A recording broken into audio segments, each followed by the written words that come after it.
और दिल्ली वालों में आपके सेंटर पे आ रहा हूं। तारीख है 24 तारीख को मैं आपको मिलने आ रहा हूं दिल्ली में। तब मुझसे झगड़ा कर लेना जो करना है।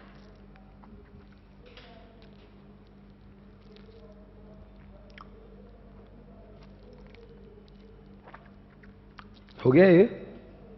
अब मुझे आगे पढ़ाने तो मेरे को कुछ हो रहा है अभी। ऐसा लग रहा है 10 मिनट से मैं चुप बैठा हूं।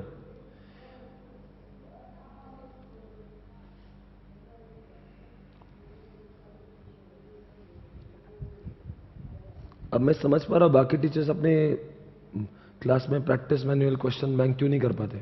उनका सारा टाइम इसमें जाता है, बच्चा लिखता है। मतलब वो जो अपन 3 घंटे में पढ़ते हो 6 घंटे में पढ़ाते होंगे। हाँ।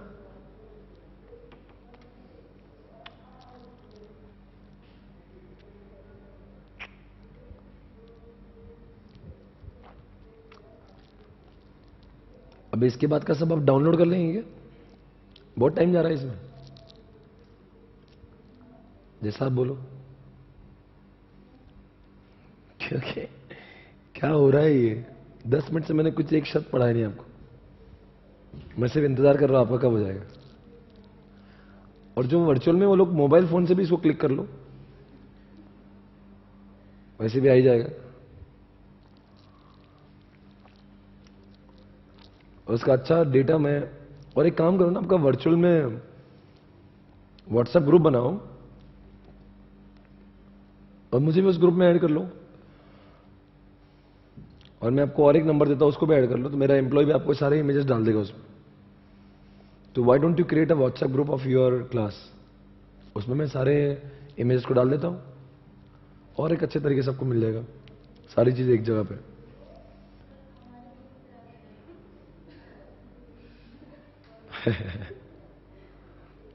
चलो बस करें अभी। मुझे पढ़ाने की बहुत इच्छा हो रही है। ऐसा लग रहा है मैं खाली बेरोजगार बैठा हूं।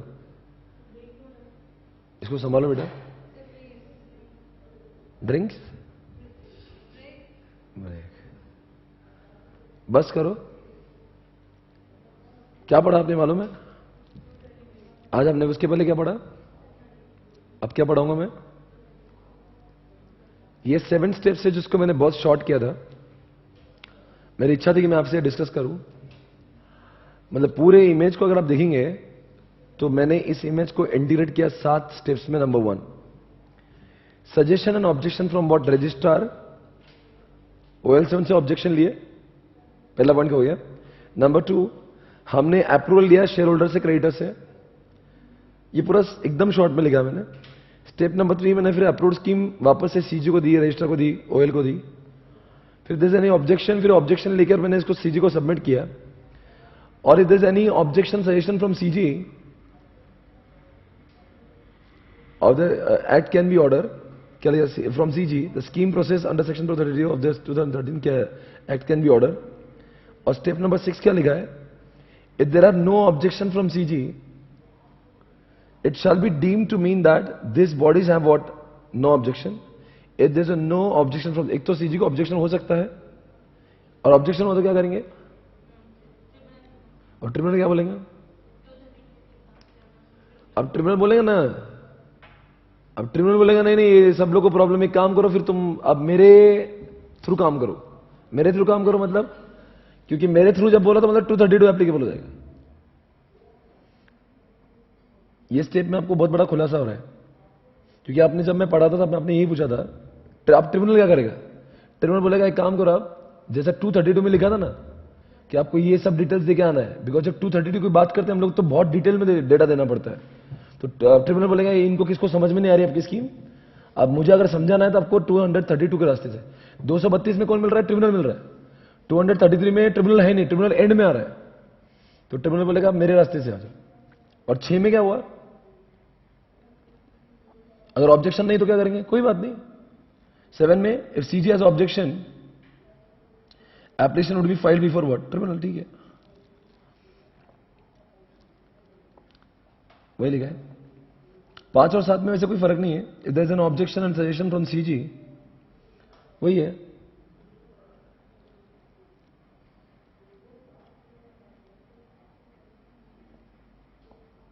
एक बात पूछूं, दो तरीके से सीजी के पास जाते हैं।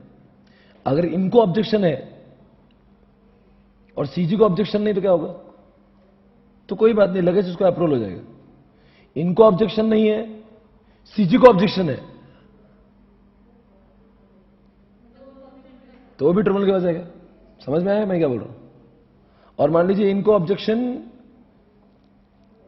नहीं है और सीजी को भी ऑब्जेक्शन नहीं है, तो ट्रिब्यूनल के पास जाएगा, कोई प्रॉब्लम ही नहीं है। तो वो सब लिख के दिए हैं। सारी बातें क्लियर है? बताओ एक बार वापस से। अगर ये 7 नंबर नहीं भी पढ़े तो चलेंगे, 6 में खत्म कर दो। हाँ बोलो वापस से। नंबर 1 एकदम शॉर्ट में बोलो। नंबर 1 क्या हुआ? ऑब्जेक्शन मंगवाए, फिर मीटिंग ले ली, मीटिंग में 90% दोनों का भी कर लिया, फिर वापस से अप्रूव स्कीम सबमिट की। किसको? ओएल को सबमिट की, रजिस्ट्रार को की। फिर उनसे हमने रिप्लाई लिया। अगर उनका ऑब्जेक्शन है और सीजी को भी ऑब्जेक्शन है, ट्रिब्यूनल। उनको ऑब्जेक्शन है, सीजी को नहीं, अप्रूवल। उनको ऑब्जेक्शन नहीं है पर सीजी को ऑब्जेक्शन है, ट्रिब्यूनल। उनको ऑब्जेक्शन नहीं है, सीजी को भी नहीं है, अप्रूवल। नो, दोनों को भी ऑब्जेक्शन नहीं है। हाँ नहीं, कंपनी को देंगे और कंपनी ट्रिब्यूनल को देंगे, फिर ट्रिब्यूनल उसको लगेगा कि ट्रिब्यूनल सब सही है तो फाइनल हो जाएगा। Is it okay? अरे बोल दो यार। अरे इधर गया इसके मन हो गया। क्या पढ़ा हमने? 233। इसके बाद का सेक्शन है जो बहुत ही छोटा सा है, 2 मिनट में खत्म हो जाएगा।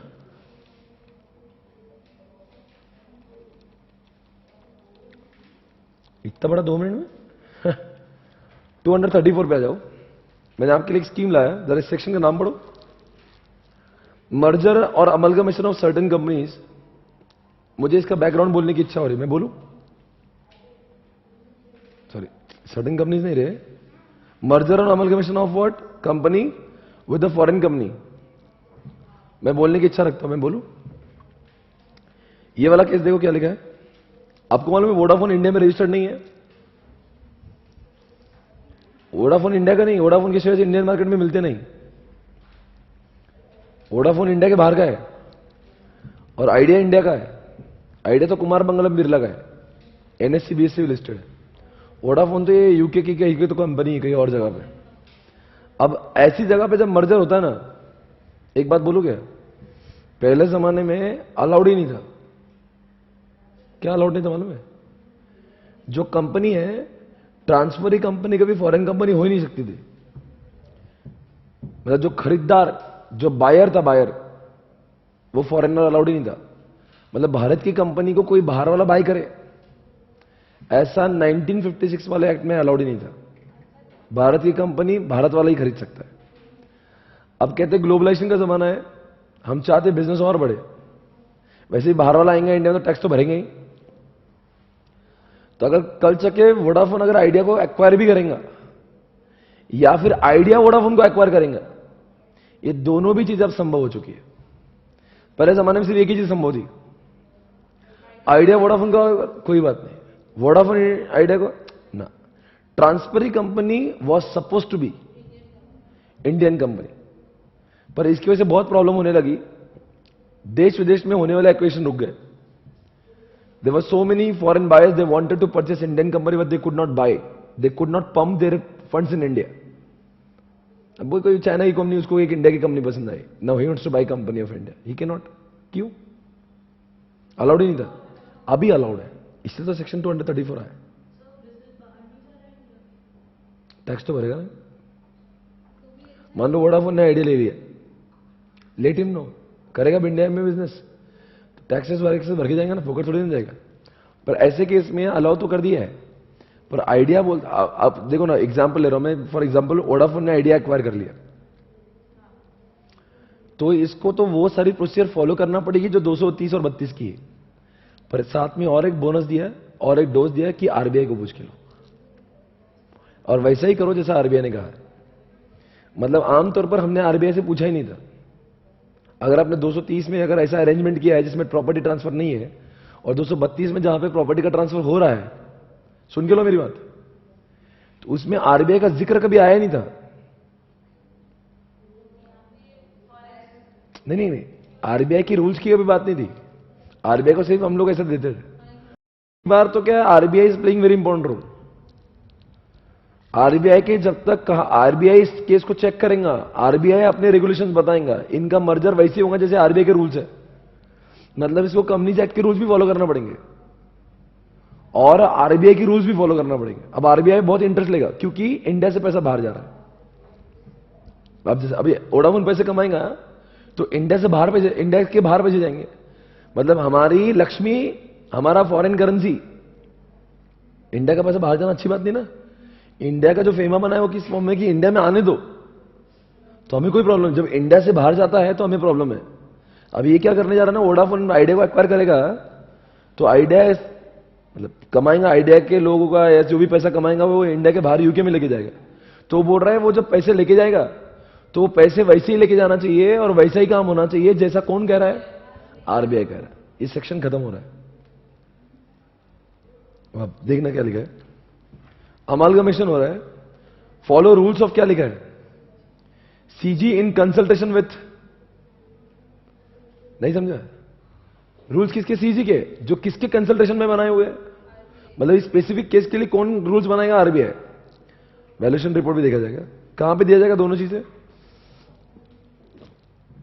मतलब वो पहले तो आरबीआई के रूल्स फॉलो करेगा और आरबीआई को सबमिट करके, देखो आपने जैसा कहा है हम वैसा ही कर रहे हैं, ऐसा ही अमलगमेशन जैसा आप कह रहे हो, स्कीम भी वैसे ही बना जैसा आप चाहते हो। और फिर आरबीआई ने अप्रूवल दे दिया, नहीं दिया, दोनों के ऊपर। अप्रूवल दिया तो क्या करेंगे, और नहीं दिया तो कैंसिल हो गया, तो ये हो नहीं सकता। और आरबीआई मतलब सारा जिम्मा किसके ऊपर है, ट्रिब्यूनल आएगा बीच में। सुनो,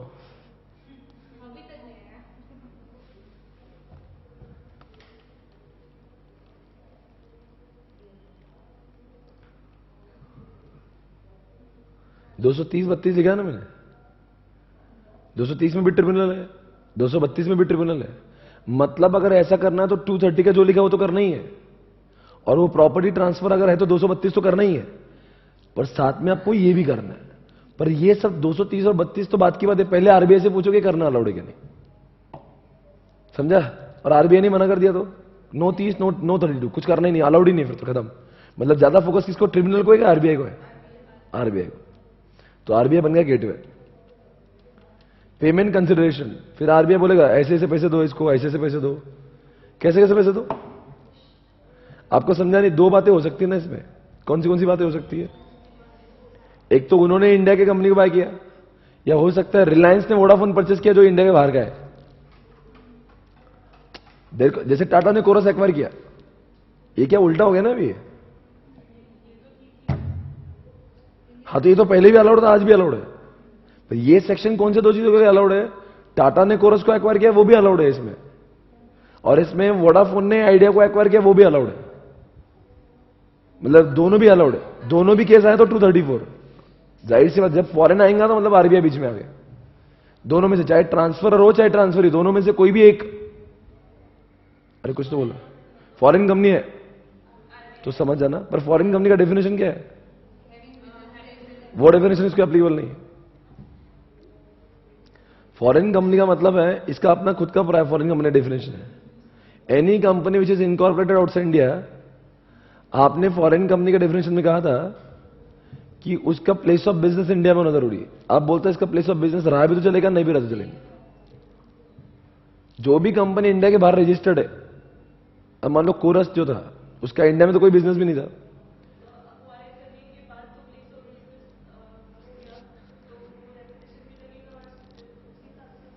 इधर बिजनेस है या नहीं है। अरे रहेगा तो भी क्या प्रॉब्लम है, पर नहीं भी रहा तो भी फॉरेन कंपनी है।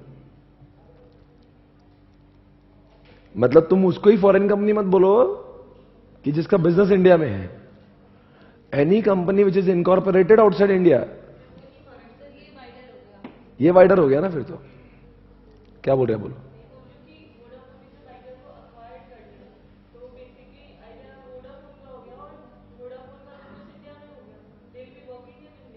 तो क्या आ गया, हाँ तो क्या बोलना है। हाँ, तो उस केस में चैप्टर नंबर 22 लगे वो अलग बात है ना, पर अभी तो हमारा जो क्वेश्चन चालू है इनको अमलगमेट करना अगर है तो तुम ऐसे ही मत बोलना कि इसका तो प्लेस ऑफ बिजनेस इंडिया में नहीं, फिर ये इसको लिए ये सेक्शन 234 एप्लीकेबल नहीं, ऐसा मत बोलना। चाहे उनका प्लेस ऑफ बिजनेस इंडिया में हो या ना हो। जैसे फॉर एग्जांपल वोडाफोन का आइडिया को एक्वायर करने से पहले, एग्जांपल बोल रहा हूं, एग्जांपल पहले बिजनेस कहां था, सिर्फ यूके में था, इंडिया में था ही नहीं, और वो आइडिया को ले रही है, तो फिर भी उसको फॉरेन कंपनी मानेंगे और उसको 234 लगेगा। समझ में आ रहा है? तो ये थोड़ा सा वाइडर हो गया। अब बताओ, एक सवाल है, टाटा ने कोरस को एक्वायर किया तो कोरस को पैसा देना पड़ेगा, तो टाटा कोरस को कैसे पैसे देगा ये भी आरबीआई बोलेगा। कैश देगा क्या, डिपॉजिट रिसीट देगा, पार्टली इन कैश, पार्टली, ये सारी बातें इतना ही बोलना है कि जो भी बोलेगा आरबीआई बोलेगा। फिर बाद में 230 फॉलो करो, 232 फॉलो करो, डिपेंड ऑन द केस। मर्ज हो गया। ट्रांसफरी कंपनी शैल एंश्योर, अब यहां पे ट्रांसफरी कंपनी कौन है? वोडाफोन है। वैसे एक्चुअली ये एक्विजिशन वाला केस नहीं है, रियल लाइफ में केस क्या है, ये तो मैं ऐसे बोल रहा है, ये तो मर्जर है। मैं जो अपने एग्जाम्पल में बोल रहा हूं, मैं ऐसा बता रहा हूं कि वोडाफोन ने आइडिया को ले, पर वास्तविक जीवन में ऐसा हुआ ही नहीं है, दोनों अमलगमेशन हुआ है। Transferee company shall ensure valuation is conducted by valuers of recognised professional body and as per the internationally accepted principle on accounting and valuation. मतलब कि यहां पे जो ट्रांसफरी कंपनी, कौन सी ट्रांसफरी? वोडाफोन। क्या इंश्योर करना चाहिए कि जो भी वैल्यूएशन किया है, किसका वैल्यूएशन? ये आइडिया का, वो ऐसा वैल्यूएशन है जो इंटरनेशनली एक्सेप्टेबल, जो अकाउंटिंग स्टैंडर्ड है उसके हिसाब से हुआ है। फॉर एग्जांपल टाटा ने कोरस को लिया, तो कोरस का वैल्यूएशन कैसा होना चाहिए? इंटरनेशनली एक्सेप्टेड अकाउंटिंग स्टैंडर्ड के हिसाब से होना चाहिए। ऐसा क्यों बोला मालूम क्या है? क्योंकि आरबीआई क्या बोलेंगे ना, तुम कितना भी, ऐसा नहीं होना चाहिए कि उस कंपनी के, आपको पता है क्या गलत हो सकता है, अकाउंटिंग स्टैंडर्ड फॉलो करेंगे तो कोरस की वैल्यू निकलती है 1000 करोड़ एग्जाम्पल, और अकाउंटिंग स्टैंडर्ड नहीं फॉलो करे ऐसा तो उसकी वैल्यू निकलती है 1800 करोड़। अभी तुम क्या करेंगे, ऐसा कुछ भी करके 1800 करोड़ इंडिया से बाहर भेज देंगे। इसका मतलब इंडिया की लक्ष्मी तो खराब हो गई ना, 800 करोड़। अरे तुम फेमस जब पढ़ोगे ना तुम्हें समझ में आएगा इंडिया से 1 रुपए बाहर जाना बहुत मुश्किल है, ज्यादा अलाउड नहीं है। तो आरबीआई का क्या है? अच्छा, आरबीआई क्यों इतना इस मैटर में इन्वॉल्व है मालूम है? आरबीआई को एंश्योर करना है, पहली बात तो आरबीआई ने पहले साफ कर दिया था ये अलाउड ही मत करो, इसलिए 1956 में अलाउड ही नहीं था। अब की बार क्या बोला, चलो ठीक है आरबीआई तो अपने आप को संभाल, पर एक तो आरबीआई बोले फिर मेरा क्या है? तुम्हें ऐसे एक्विजिशन में करोड़ों रुपए, हजारों करोड़ रुपए तुम इंडिया के बाहर भेज दोगे तो अपना फॉरेन करेंसी बचेगा ही नहीं। तो सेंट्रल गवर्नमेंट ने ठंडा किया, एक काम करो, तुम बताओ ना, मना मत करो, तुम गाइड करो, वैल्यूएशन तुम निकालो। तुम्हें इतना ही डर है ना इंडिया से पैसे बाहर चले, तो तुम बताओ, तुम देख के हाँ बोलना, ऐसा नहीं कि तुम्हारी बातों को इग्नोर करे। 1956 में आरबीआई क्या बोला? ट्रांसफरी कंपनी इंडिया के बाहर का चाहिए नहीं मेरे को, ऐसा रोके। अब क्या बोल रहे हैं? चलता है जो भी करना, पर जो भी करना है आरबीआई से पूछ के करो।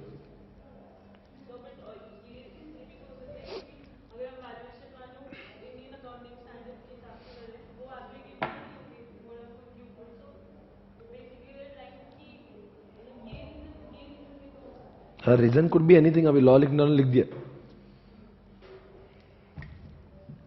Section over, next section.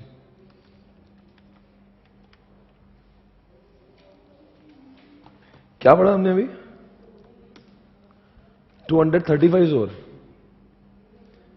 Next कौन सा पढ़ू मैं? 235। एक बार बताएंगे कौन से सेक्शन पढ़े अब तक? 230 क्या है? जो भी अरेंजमेंट है विदाउट प्रॉपर्टी। 231 वो जो भी काम किया है वो उसको सुपरवाइज कर सकता है, उसको ऑर्डर दे सकता है। 232 में अरेंजमेंट, जहां पे प्रॉपर्टी ट्रांसफर हो रही है, मतलब अमाल्गमेशन होगा, डीमर्जर होगा, एक्विजिशन होगा। 233 में सर्टेन कंपनीज का, सर्टेन कंपनी मतलब कि जो फास्ट ट्रैक वाला है, फास्ट ट्रैक मतलब क्या, जो स्मॉल कंपनी या फिर होली ओन्ड। और 235 आपके सामने आ रहा है, नहीं 234 बाकी है ना। हाँ, 234 क्या था? फॉरेन कंपनी, मतलब ट्रांसफर ही हो चाहे ट्रांसफर कंपनी हो, दोनों में से कोई भी कंपनी क्या हो सकती है? एक कंपनी जो है वो फॉरेन कंपनी हो सकती है। उस केस में आपको 230 232 फॉलो तो करना ही है, साथ साथ में आरबीआई के गाइडलाइंस भी फॉलो करना है और आरबीआई से अप्रूवल भी जरूरी है, और इंटरनेशनल अकाउंटिंग स्टैंडर्ड फॉलो करना जरूरी है वैल्यूएशन के लिए।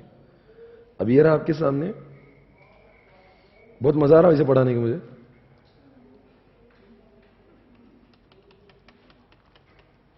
अभी क्या होता है कभी कभी, इसका नाम पढ़िए, power to acquire shares of a shareholder dissenting. Dissenting को इंग्लिश में क्या बोलते हैं? मतलब जो लोग साथ नहीं बा रहे फ्रॉम द स्कीम और contract approved by the majority. कभी कभी क्या होता है, सपना होता है मेरा कि मैं तुम्हें अपना होली ओन बना लूं, तुम्हें अपना बनाने की कसम खाई है, पर 100%। मान लो मैं तुम्हें पूरा एक्वायर करना चाहता हूं और तुम्हारे में से सिर्फ 90% लोग हाँ बोल रहे और 10% नहीं बोल रहे। वो 10% लोग जानबूझ के नहीं बोल रहे, वो डिसेंटिंग है, वो बोलते हमको बनना ही नहीं है। आपको अब मेरा सपना कौन सा अधूरा रह गया? मुझे तुम्हारा 100% तुम्हें बनाना है, मुझे तुम्हें 100% अपना बनाने का है, but I am unable to make you 100% अपना बिकॉज 10% या फॉर एग्जाम्पल 95% लोग हाँ बोल रहे पर 5% नहीं बोल रहे, या 91 बोल रहे 99 नहीं बोल रहे, या 90 बोल रहे 10% नहीं बोल रहे, पर 90% हाँ बोल रहे। ये सेक्शन तभी ट्रिगर होगा जब 100 में से 90% लोगों ने हाँ बोला। तो जो चिल्लर 10% लोगों को क्या बोल रहे लो, तुम इतनी होशियारी क्यों कर रहे? जब 90% लोगों ने हाँ बोला है तो बेवकूफ है, पागल है। अगर उन्होंने हाँ बोला तो तुम में ऐसी क्या मस्ती जो तुम नहीं बोल रहे?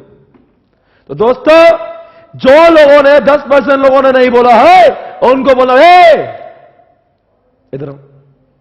4 महीने का देखो, यहां पे क्या लिखा है? Transferee company shall make, for example Amitabh Bachchan की कंपनी है, अमिताभ बच्चन को रेखा जानते हो? रेखा की कंपनी को एक्वायर करना है। Transferee company shall make an offer to shareholder of the transfer company, और ये ऑफर 4 महीने के लिए खुला रखा। किसके लिए? रेखा के लोगों कि मेरा बन जाओ।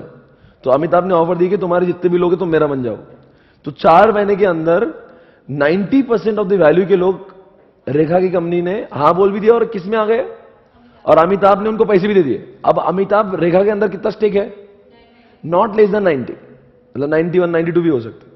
अब जो मस्ती जिन लोगों को 10% लोगों को अब क्या बोलेंगे? उसके बाद में विद इन 2 मंथ्स, 4 महीने खत्म होने के 2 महीनों के अंदर क्या करेगा अमिताभ? इज्जत से बोल रहा हूं, 2 महीने के अंदर, पता 2 महीने बीत गए तो फिर अमिताभ का चांस खो गया। मान लो हो सकता है 4 महीने के बाद में 2 दिन बाद या 3 दिन बाद, 1 महीने के बाद, 1 महीना 10 दिन के बाद, 1 महीना 25 दिन बाद, पर 2 महीने बाद नहीं। मान लो 30 15 20 दिन के बाद में अमिताभ बोला, जितने बाकी लोगों को नोटिस दिया कि तुम्हें मेरा बनना पड़ेगा, मैं तुम्हें एक्वायर कर रहा हूं।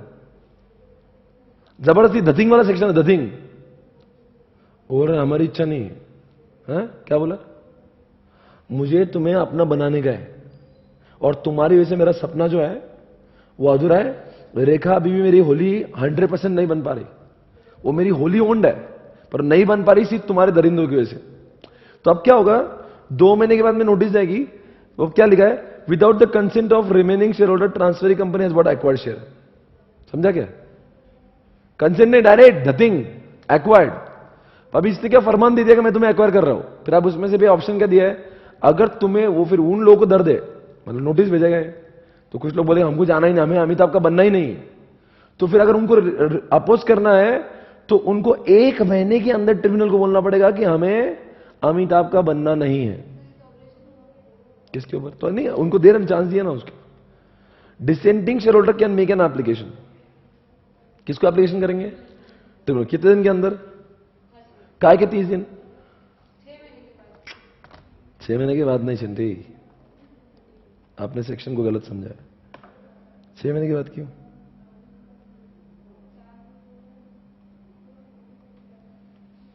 यह है 1/4/2017,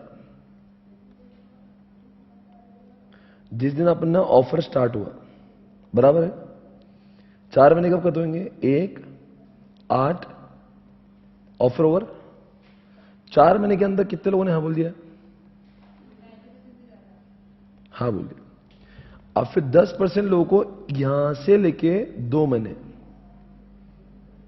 क्या हम लोग बोलेंगे? मेरे बन जाओ। मान लो इन्होंने मेरे बन जाओ ऐसा नोटिस दिया होगा 1/9/2017 को, या फिर मान लीजिए 21/9/17 को, समझा? 2 महीने के अंदर दिया। पर अब 21 तारीख को जब नोटिस दिया ना मैंने उनको, तो इस दिन से, अभी तारीख कौन सी है? 21 जब नोटिस दिया, किसने नोटिस दिया कि तुम मेरे बन जाओ? इस दिन के 30 दिन के अंदर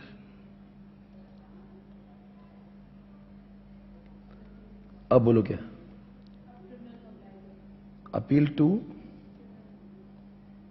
किस बारे में? कि हमें इसका नहीं बनना है अमिताभ का, ये क्यों हमें जबरदस्ती कर रहा है? फिर ट्रिब्यूनल के पास भी 2 रास्ते हैं। ट्रिब्यूनल बोलेगा नहीं, तुम्हारे पास कोई ग्राउंड है क्या, तुम्हें क्यों नहीं बनना? बोले नहीं बनना, पर क्या वजह क्या है? बोले रेट कम दे रहा है। तो ट्रिब्यूनल चेक करेगा मार्केट में रेट क्या चालू है, 400 के, तुम्हें कितना मिला? 425 मिल रहा है ना, प्रॉब्लम क्या है? जबरदस्ती टांग अड़ाते हो, चलो। पर ट्रिब्यूनल को लगता होगा सही कह रहे हैं, तो ट्रिब्यूनल हाँ भी कह सकता है। ट्रिब्यूनल ने हाँ बोला तो अमिताभ एक्वायर कर लेगा, ट्रिब्यूनल ने ना बोला तो नहीं एक्वायर करेगा। आंसर ओवर, ये सेक्शन भी खत्म हो गया। सब्सिडी बन जाएगी बस। ये फिर ये क्या है? होली ओन्ड बनाने का सपना जो लोग कर नहीं पा रहे, उनके बीच में लोग जो टांग अड़ाते हैं, उन लोग के लिए ये सेक्शन लाया कि तुम्हें प्रॉब्लम क्या है, तुम्हें ऐसी क्या मस्ती जो तुम नहीं बोलते हो। जरा पढ़िए क्या लिखा है, वापस से देखना क्या लिखा है। कितने दिनों के लिए? 4 महीने। अब क्या हुआ बाद में? 90% लोगों ने हां बोल दिया। बोलो, उस 4 महीने खत्म होने के 2 महीने के अंदर अमिताभ बोलेगा मेरी इच्छा है, और अमिताभ ने नहीं इच्छा जताई तो कोई बात ही नहीं। वैसे अमिताभ बोले जानते मुझे कोई 90% भी अगर रेखा मेरी तो चलेगा मुझे, तो फिर सेक्शन ट्रिगर होने की जरूरत ही नहीं है। अगर कितने दिनों में बोला इन्होंने? Descending share holder can make an application with in what? 30 days. कब से? From the notice. नोटिस मतलब कौन सी नोटिस? जिस दिन से अमिताभ ने नोटिस दिया था। नोटिस देंगे, एक्वायर कैसे करेंगे? उसके बाद में क्या होगा? अप्लाई किया, फिर ट्रिब्यूनल अगर इन फेवर है तो transferee in favour of dissenting, तो बोलेगा फिर तुम एक्वायर नहीं कर सकते। और not in favour of dissenting रहा तो मतलब अगेंस्ट डिसेंटिंग रहा तो बोलेगा तुम्हें फिर अमिताभ एक्वायर कर लो, ये लोग टाइम पास कर रहे थे। फिर इनके पैसे कहां आएंगे मालूम है क्या? इनके सबके पैसे कहां आएंगे? अभी अमिताभ को इनको एक्वायर करना अगर है तो अमिताभ क्या करेंगे? उनको पैसे देंगे, इनको नहीं देंगे। रेखा का जो सीईओ या बोर्ड ऑफ डायरेक्टर होगा, अरे 10% लोग है ना ये, तो इनका पैसा 10% लोगों के हाथ में नहीं जाएगा। वो पैसे किसको जाएंगे? रेखा कंपनी के डायरेक्टर को जाएंगे। फिर वो डायरेक्टर सबको बांटते बैठेंगे 2 महीने के अंदर। अरे यार अमिताभ तो जानता भी नहीं 10% लोग वो कौन से है। नोटिस किसको दी थी? कंपनी को, मुझे उनको एक्वायर कर लेना है। फिर कंपनी ने उनको भी बोला हुआ, डिसेंटिंग को। मतलब कंपनी, अमिताभ जो है कंपनी को भी नोटिस देगा, उन डिसेंट को भी नोटिस देगा कि मैं तुम्हारी एक्वायर करने की इच्छा रखता हूं। पर जब पैसे आएंगे तो पैसे, अमिताभ का यही काम नहीं कि वो सबको जाके पैसे दे। अमिताभ पैसे किसको देगा? कंपनी। फिर कंपनी क्या करेगी? कंपनी फिर बांट देगी उनके पैसे। कंपनी का जो एजेंट होगा, कंपनी के जो डायरेक्टर होगा, उनको पैसे जाएंगे, फिर वो 4 दिनों के अंदर पैसे बांट देंगे उनके। पर इसमें एक बात मैं पूछ रहा हूं, ऑलरेडी अमिताभ का इस कंपनी में 30% शेयर था पहले से ही। 4 महीने के अंदर 90% लोगों ने हाँ बोलना चाहिए। तो 4 महीने के अंदर कौन सा 90%? ऑलरेडी अमिताभ का ये डेट कौन सी थी? 1/4/2017 के दिन जब अमिताभ ने अप्लाई किया था, उसके पहले ही अमिताभ के पास में रेखा के 30% शेयर थे। अब क्या बोला? अगर मान लो ये ऐसा मैं बोलता नहीं तो मैं क्या बोलता? 90% लोगों ने हाँ बोल देना चाहिए 4 महीनों के अंदर। 90% लोग हाँ बोल रहे, इसका मतलब क्या है? सब्सटेंशियल लोग हाँ बोल रहे, तो फिर कोई प्रॉब्लम नहीं। पर सोचो ना, 4 महीने के अंदर 90% लोगों ने हाँ बोलना चाहिए, पर ऑलरेडी अमिताभ क्या है, इस कंपनी में कितना होल्ड कर रहा है?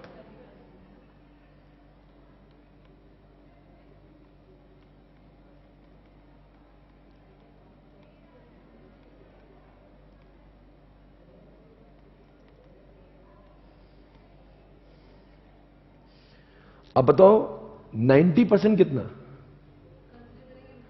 अब क्या और इसके अलावा 60% लोगों ने हाँ बोलना चाहिए? क्या जो बचे 70 है उसका 90%?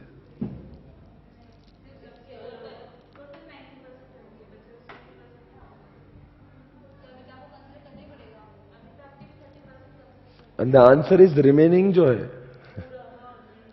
जो रिमेनिंग 70 है, 70% के 90% लोगों ने हाँ बोलना चाहिए। ये तो 30 तो उसका ही थे। तो बाकी लोग जो बचे हैं, मतलब बाकी लोग कितने बचे हैं? रिमेनिंग कितने बोलो ना अब? 70% का क्या आएगा? 90%। तो फिर कितना आएगा? 63% लोगों ने अगर मान लीजिए 4 महीने में हाँ बोला तो ही ये सेक्शन ट्रिगर होगा, वरना नहीं होगा।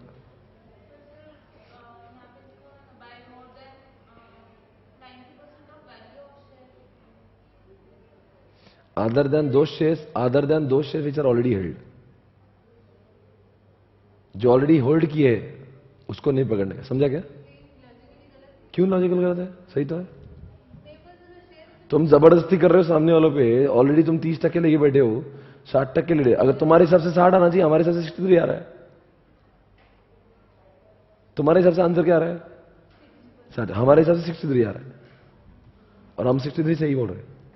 क्योंकि जो बचे हुए हैं उसका उसका मानो ना आप लोग। हाँ तो क्या ट्रिगर क्या हो रहा है कि कितने लोग तुम्हारे फेवर में है, वो है। ये कॉन्सेप्ट मेरा खत्म हो गया। I hope you are understanding everybody. hey guys got it? अच्छा, ये सेक्शन यहां पे लिखा है ऐसे, मैं पढ़ रहा हूं 235 को।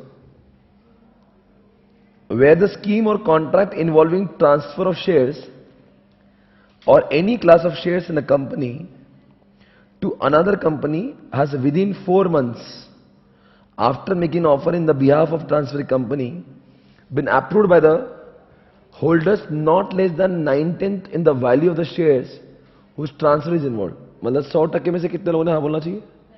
90% वैल्यू के, नंबर चाहे कितना भी हो, वैल्यू 90% होना चाहिए। Other than the shares already, क्या लिखा है? क्या लिखा है?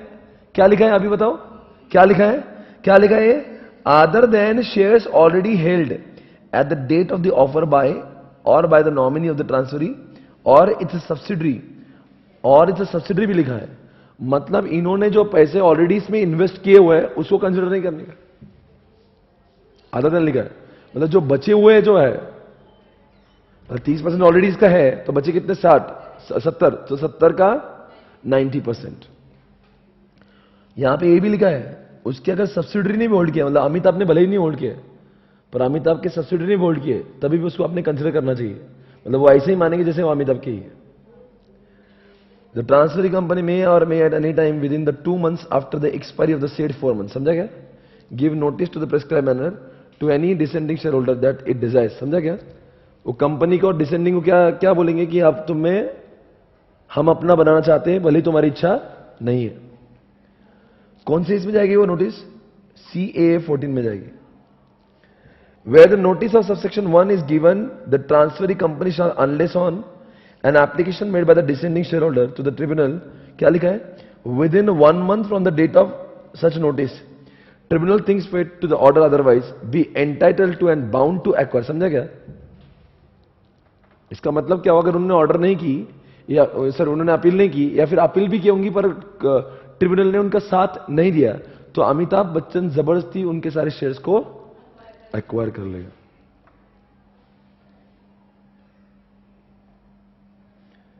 Where notice has been given by the transferring company under subsection 1 and the tribunal has not on an application made by the dissenting shareholder made an order to the contrary, the transferring company shall on the expiry of 1 month from the date on which the notice has been given, or if an application to the tribunal by the dissenting shareholders is the pending, after that application has been disposed of, send a copy of the notice to the transferor company together with an instrument or transfer to the executed on behalf of the shareholder by any person appointed by the transfer company on its own behalf of the transfer company and pay or transfer of the transfer company the amount or other consideration representing। मतलब समझ गया क्या? Acquire करने के कितने दिनों के अंदर पैसे भेजना चाहिए उसने? अरे लिखा ना, एक्वायर करने के कितने दिनों के अंदर? 1 महीने के अंदर किसके पैसे देना चाहिए उसको? अरे भाई उसके जो वो जो लोग थे जिनको एक्वायर कर लिया जबरदस्ती, तो उनके जो डिसेंडिंग उनके पैसे देना पड़ेगा ना। पैसे किसको जाएंगे पर? कब कब जाएंगे पैसे? एक तो उन्होंने अप्लाई नहीं किया कोर्ट को, और दूसरी बात कोर्ट को अप्लाई कर दिए थे, कोर्ट को अप्लाई कर दिए थे, पर कोर्ट ने फेवर में डिसीजन दिया किसके? ट्रांसफरी कंपनी के, मतलब डिसेंटिंग वालों को फेवर नहीं किया, तो उस केस में इनको पैसे देना पड़ेंगे, फोकट में थोड़ी ना आएंगे shares. And the transfer company shall thereupon register the transferee company. समझा क्या? ट्रांसफरर कंपनी जो है ना, मतलब रेखा कंपनी में अब किसका नाम आ जाएगा? नहीं नहीं, वो सारे शेयर होल्डर का नाम हट जाएगा। अब शेयर होल्डर कौन बन जाएगा? पूरा अमिताभ अकेला इकलौता शेयर होल्डर बनेगा, एक ही शेयर होल्डर, आदमी एक, 100% उसके नाम पे।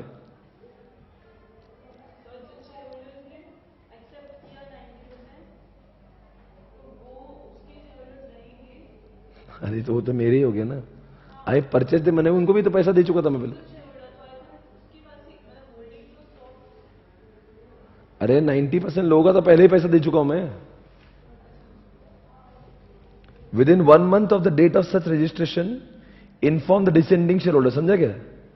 पहले कितनी धतिंगे देगा क्या? पहले अमिताभ का नाम आ गया, नाम आने के बाद में 1 महीने बाद ट्रांसफर कंपनी ये बोला कि तुम्हारा नाम हट चुका है, और तुम्हारे बदले में नाम किसका आ चुका है?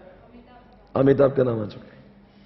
Any sum received by the transfer company under this section shall be paid into the separate bank account. बताओ कौन? अमिताभ पैसे किसको देंगे? अभी रेखा कंपनी को देगा, तो रेखा कंपनी ने पैसे कहां रखना चाहिए? सेपरेट बैंक अकाउंट में, बिकॉज ये पैसा किसका है एक्चुअल में? वो डिसेंडिंग लोगों का पैसा है। Any such sum any other consideration so received shall be held by that company in trust for the several person entitle to the shares in respect of which the said sum or the otherwise other consideration were respectively received shall be disbursed to the entitle. समझेगा? Within कितने दिन? मतलब एक बार bank में डाल दिया अपने पैसे, आने के 60 दिनों के अंदर उनके सबके पैसे दे दो। तो बताओ कब 30 दिन और क्या 60 दिन बोल रहे हैं? जैसे ही, सुनो ना, जैसे वो आएगा, क्या बोलते हैं, ट्रिब्यूनल, जैसे अमिताभ का नाम आ जाएगा रजिस्ट्रेशन पे, तो रजिस्टर पे जब नाम आना है तो 30 दिन के अंदर उनको किसको इन्फॉर्म करना चाहिए? और जिस दिन रजिस्ट्रेशन हुआ तो ये फंड भी ट्रांसफर कर देगा 30 दिनों में, और जब 30 दिन में पैसे आएंगे इनके पास तो उन्होंने बैंक अकाउंट में डालना चाहिए, और 60 दिनों के अंदर सबके पैसे उनको दे देना चाहिए। 60 दिन किससे चालू होंगे? मिलेगा सब तब से 60। समझा क्या? नहीं, जैसे पैसे आएंगे तो बैंक में मंगवाने के, मतलब सेपरेट बैंक, एनईएफटी उसकी सेपरेट बैंक अकाउंट में मंगाने की, वहां से डिस्बर्स करने की। इन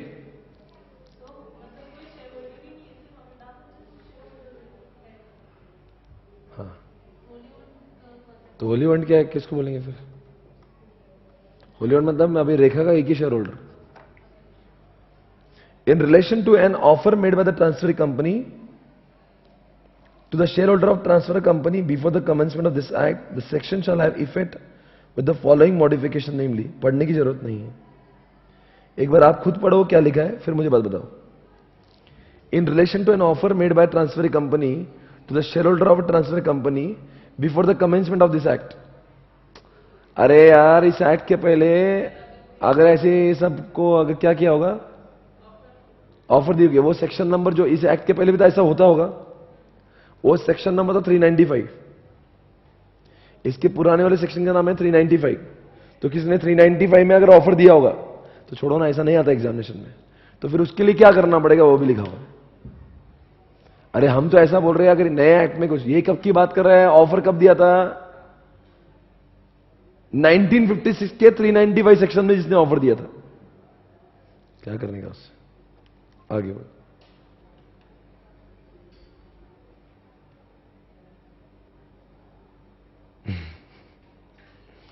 ऑसम है। 235 236 का डिफरेंस में जो मजा है ना, उसकी बात ही कुछ अलग है। इतना मजा शायद से आपको कभी नहीं आया होगा जिंदगी में। पर जाने दो, मैं वो नहीं पढ़ाऊंगा, मैं 237 पढ़ाऊंगा। जरा स्क्रीन पे ध्यान से देखिए।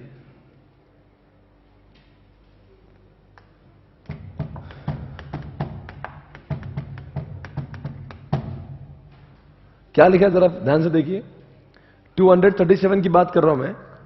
Power of central government to provide for amalgamation of the company in the public interest. What does it mean? मैं आपको बोलता हूं, सुनो ध्यान से। देखो यहां पर कंपनी और दीपिका नाम की कंपनी है, दोनों का अलग रहना समाज के लिए हित में नहीं है। पब्लिक इंटरेस्ट ये कहता है कि इनका साथ में आना जरूरी है। मतलब सपोज एग्जांपल, एक कार बनाने वाली कंपनी और एक टायर बनाने वाली कंपनी, दोनों को एक दूसरे की जरूरत है। ये दोनों साथ में तो इनका बिजनेस बहुत ग्रो कर सकता है, पब्लिक दोनों के शेयर होल्डर का बहुत फायदा हो सकता है। तो गवर्नमेंट क्या चाहती है, क्या चाहती है? एक काम करो, why do you run your business individually, forcefully amalgamation है। समझा नहीं क्या? ये 232 का अमलगमेशन, 232 में उनको खुद की मस्ती थी, वो अमलगमेशन करवाने गए थे। ये अमलगमेशन उनका खुद का नहीं है। सीजी बोल रहा है तुम अकेले में काम मत करो, हम चाह रहे हैं कि पब्लिक इंटरेस्ट ये कहता है why don't you come together. आपको समझा मैं क्या बोल रहा हूं? कभी कभी ऐसा होता है ना कि एक कंपनी अगर अकेले में काम कर रही है, वो कंपनी अकेले में काम कर रही है। एक मान लो कि पेप्सी बॉटल बनाती है, पेप्सी वो बनाती है, पेप्सी बनाती है और बॉटल बनाने वाली कोई और कंपनी है। तुम वो बार बार वो बॉटल वाला स्ट्राइक पे जाता है, पेप्सी बोलता है कि काम है मेरा टाइम पे सप्लाई नहीं हुआ। एक काम करो ना, तुम्हारे दोनों के स्टेक होल्डर का ये बोलना है कि उनके भलाई के लिए, हमें ऐसा लगता है तुम जितना साथ में रह के बिजनेस करोगे ना, उतना अकेले में नहीं कर पाओगे। तो ऐसा कोई भी कारण हो सकता है जिससे गवर्नमेंट को लगता है उन्होंने साथ में आना चाहिए। एंड कंपनी का नाम दे देकर Randeep is in the public interest. समझा? अब पर इसमें क्या होता है, जरूरी नहीं है कि इनका हर आदमी खुश हो। देयर कुड बी, कैसा है अमल कमीशन, तो जबरदस्ती करा दिया ना। हो सकता है दीपिका के कुछ शेयर होल्डर बोलेंगे हमारी कोई इच्छा नहीं है। अभी ऐसा हो ना, जबरदस्ती शादी करा दे रहे अब ऐसे लड़के के साथ में, बोले नहीं ये लड़का अच्छा है, वो लड़की से पूछ तो लो कि नहीं, बोले शादी इससे ही करना पड़ेगी। तो अगर लड़की को बोलने का मौका तो होना चाहिए कि पापा मुझे ये लड़का पसंद नहीं है, हौला है। ये दो लोग शादी कर रहे हैं, इनकी शादी हो रही नहीं वॉलंटरी, इनकी शादी करा दिए, कर लो बस। तो ये सिर्फ आदेश दिया है, आदेश दिया, आदेश। पर ये क्या लिख रहा है यहां पे कि तुम एक काम करो, साथ में आके पब्लिक इंटरेस्ट में तुम्हारा साथ में आना। देखो कितनी खुश हो गई है इसकी आंखों में, देखो। अब बताओ, इसके मान लीजिए इसके ऊपर बहुत सारी लीगल केसेस थी। कौन सी कंपनी है? दीपिका। तो इनकी लीगल केसेस अब किसकी हो जाएगी? इसकी, रणदीप की। इसके क्रेडिटर्स थे, बैंक का 400 करोड़ का लोन था, अब इसका हो जाएगा। इसकी उधारी अब इनकी उधारी। वैसे ही होता है, इसकी प्रॉपर्टी अब इसकी प्रॉपर्टी, दोनों की प्रॉपर्टी। इनके दर्द, इनके दोनों के दर्द, इनके डेट्स, दोनों के दर्द, इनके लीगल कॉन्सिक्वेंसेस, दोनों के। Legal proceeding will become the legal proceeding of what? Transferring company. समझ गए? Creditor will get the same rights.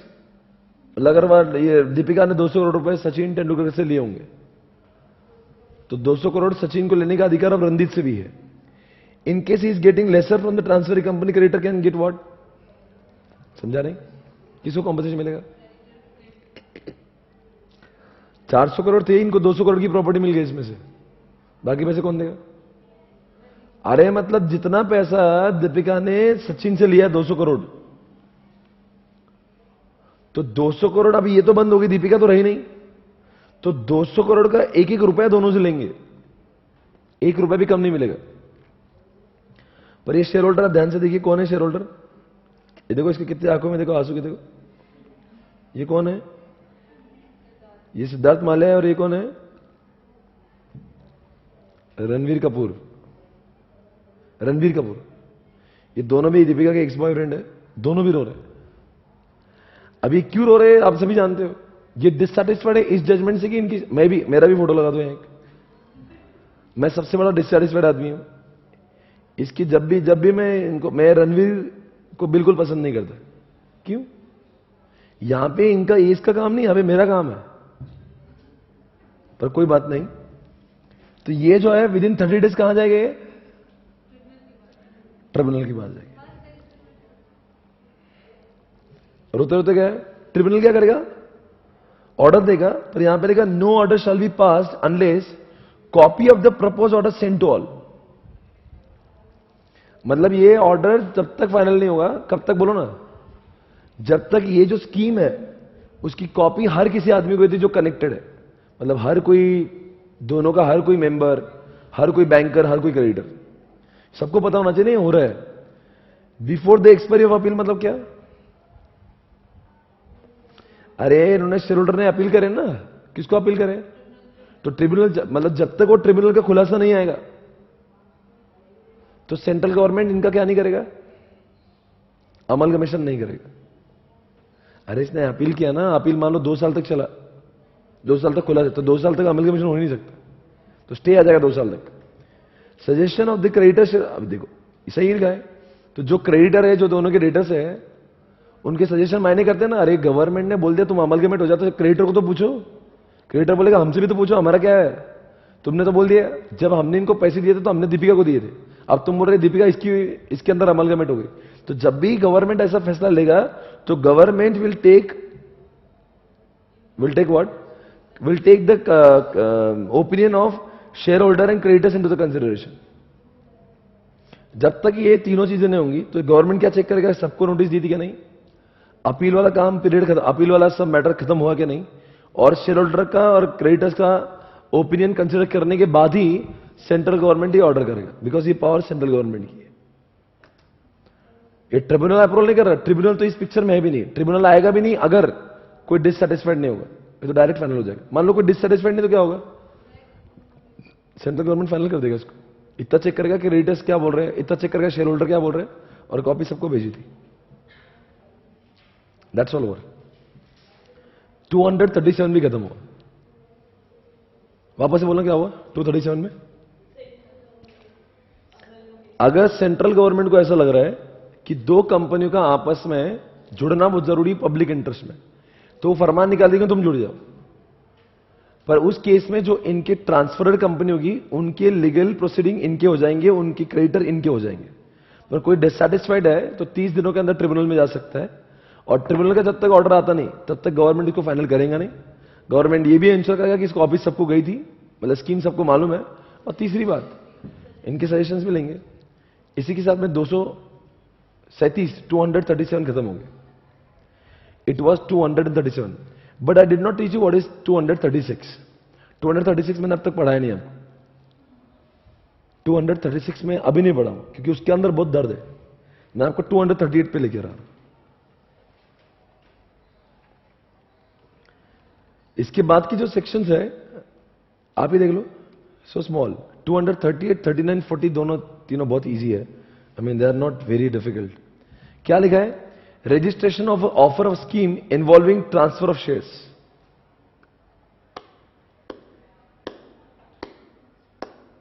Tell me what is 235?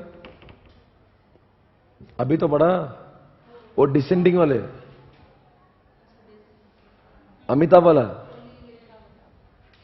4 महीने तक खुला रखेंगे, उनको पैसे वापस दे देना चाहिए। वो 2 महीने के अंदर उनको बोलेगा अमिताभ कि तुम मेरे बन जाओ, फिर जिस दिन नोटिस देगा उसके 30 दिनों के अंदर क्या होगा, वो लोग ऑब्जेक्शन ले सकते हैं, और उन्होंने ऑब्जेक्शन नहीं लिया तो अमिताभ उसको एक्वायर कर लेगा। अब बताओ, ऑफर अंडर सेक्शन 235 है, plus accompanied with CA 15 circular disclosing steps it has taken to ensure that necessary cash. मैं आपको समझाता हूं इसका बैकग्राउंड क्या है, सुनो ना।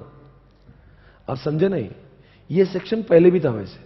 सुनो सुनो मैं क्या बोल रहा हूं, ये वाला सेक्शन नहीं था, वो जो था ना अमिताभ ने रेखा को एक्वायर किया, उस सेक्शन में क्या लिखा था? सिर्फ अमिताभ रेखा को एक्वायर कर लेगा, मतलब 4 महीने के अंदर अगर उन्होंने नहीं बोला एंड ऑल दैट। तो उस सेक्शन में ध्यान से सुनना, बहुत अच्छे पॉइंट है यहां पे। वो एक्वायर करने की बात हुई थी सिर्फ, कि तुम एक्वायर कर सकते हो। पर तब क्या था, ट्रिब्यूनल को यह पावर नहीं दिया था कि ट्रिब्यूनल ने यह भी चेक कर लेना चाहिए कि सचमुच 10% लोगों का पैसा देने वाला भी है क्या नहीं।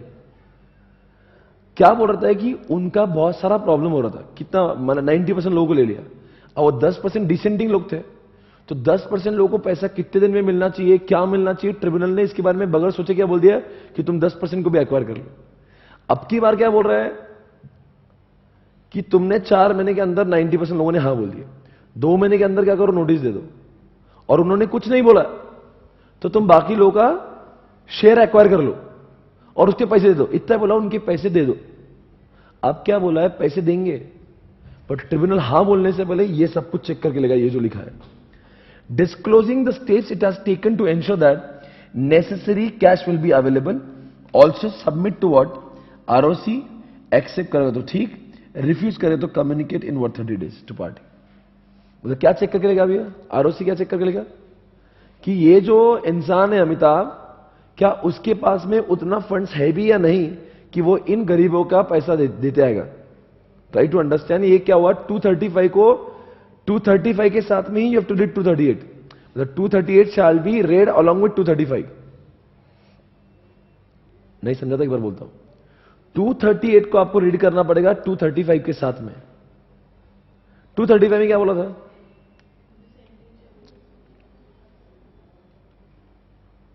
ये रहा 235 के सामने। क्या बोला था इसमें कि तुम्हें 10% लोगों को एक्वायर कर लो जबरदस्ती, पर उनके पैसे का क्या, उसके पैसे उन 10% लोगों को मिले या नहीं मिले ये जरूरी है क्या नहीं, इसलिए उनको 10% को पैसा टाइम पे मिलना चाहिए। ऐसा नहीं कि इन्होंने बात, अब अमिताभ गुस्से में है, तुम लोग ने बहुत मुझे अड़ाया था ना, रुको अब एक काम करो, तुम्हारे पैसे देता नहीं हूं।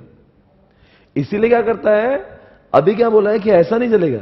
238 में तुमको ये बोला कि पहले इंश्योर करेंगे हम लोग कि तुम्हारे पास में उन गरीबों का पैसा देने के लिए पैसा है भी कि नहीं, और अगर हां होगा तो ही हम तुमको जबरदस्ती उनको एक्वायर करने देंगे।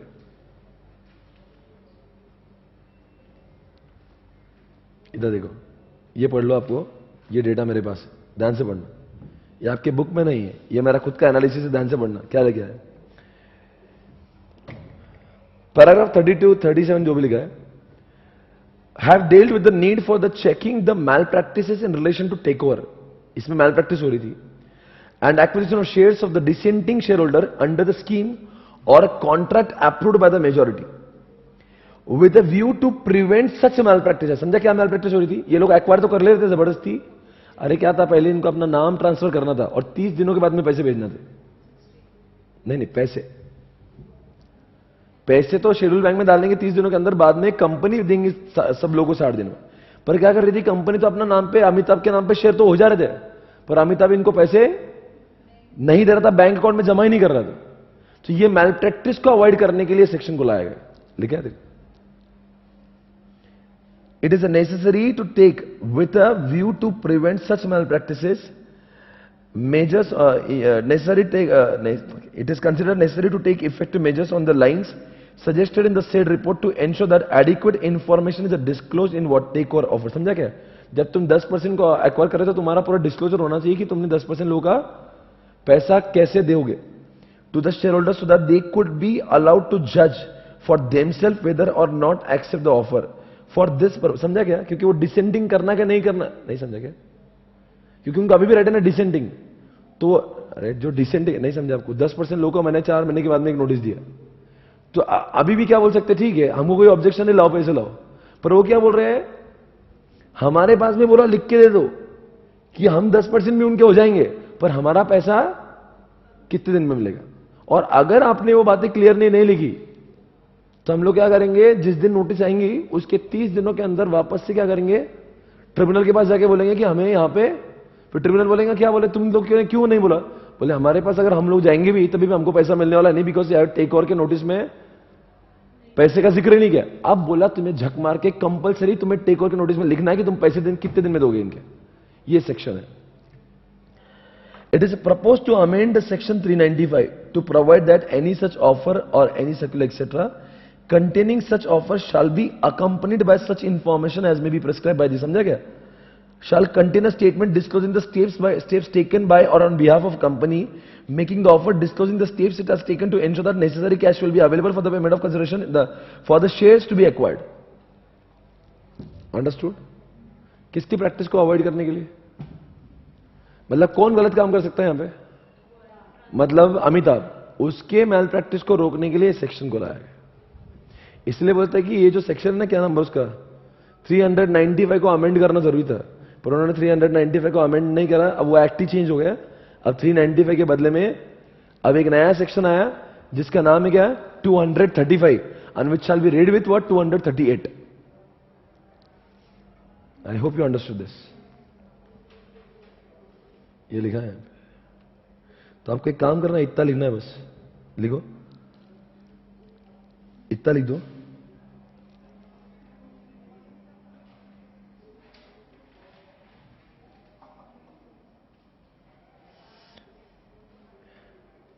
इसे समझ गया, लिखने की जरूरत है क्या? मतलब आपको समझा क्या है?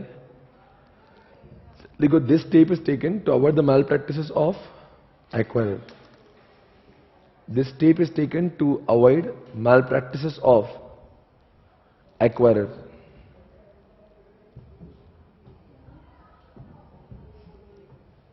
To avoid malpractices of किसकी? Acquirer company.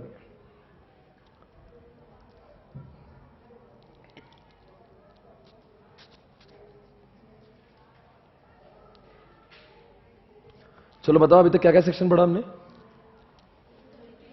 230 क्या है? 230 नंबर वन क्या है? नंबर वन बोलो.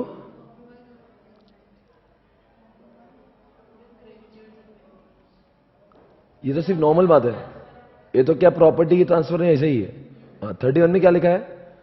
जो किया है उसको सुपरवाइज करेंगे. 32 में अरेंजमेंट जहां पे प्रॉपर्टी ट्रांसफर हो रही है, अमलगमेशन. 33 सर्टेन कंपनी जो पूरा होली ओन्ड को एक्वायर कर रहा है या फिर छोटे कंपनीज को. 234 फॉरेन कंपनी को एक्वायर कर रहे होंगे या फिर वो हमें एक्वायर कर रहे होंगे, उस केस में आरबीआई का गाइडलाइंस लगेगा. 235 90% लोगों ने हां बोल दिया, 10% नहीं बोल दिया. अमिताभ राखी को रेखा को जबरदस्ती एक्वायर कर सकता है. 236 मैंने आपको पढ़ाया नहीं. 237 में मैंने आपको कहा रणबीर और दीपिका दोनों का साथ में आना जरूरी है, तो अमलगमेशन हो सकता है गवर्नमेंट के बोलने पर. जो डिसेंटिंग में जा सकते हैं अप्लाई कर सकते हैं, पर ये काम हो सकता है. तो जितने भी रणबीर के और इनके खुद के क्या होंगे, तो वो इनके बन जाएंगे. अब कौन सा सेक्शन है? 238. 35 के साथ में आपको 38 पढ़ना पड़ेगा, जिसमें ये लिखा है कि 35 वाले लोगों के पैसे देने की जिम्मेदारी किसकी है? एक्वायर. तो एक्वायर ने पूरा डिस्क्लोजर देना चाहिए एक्वायर करते समय कि हम इनके पैसे कैसे कैसे लौटाएंगे. पूरा डिटेल डिस्क्लोजर देना चाहिए. ओके. अभी ओनली 3 सेक्शंस आर लेफ्ट. 39 और 40 तो बहुत छोटे से है. 36 है, तो it won't take more than 30 minutes tomorrow. Then tomorrow this chapter will be over. Okay guys, thank you very much. I'll see you tomorrow. Take care. Bye bye.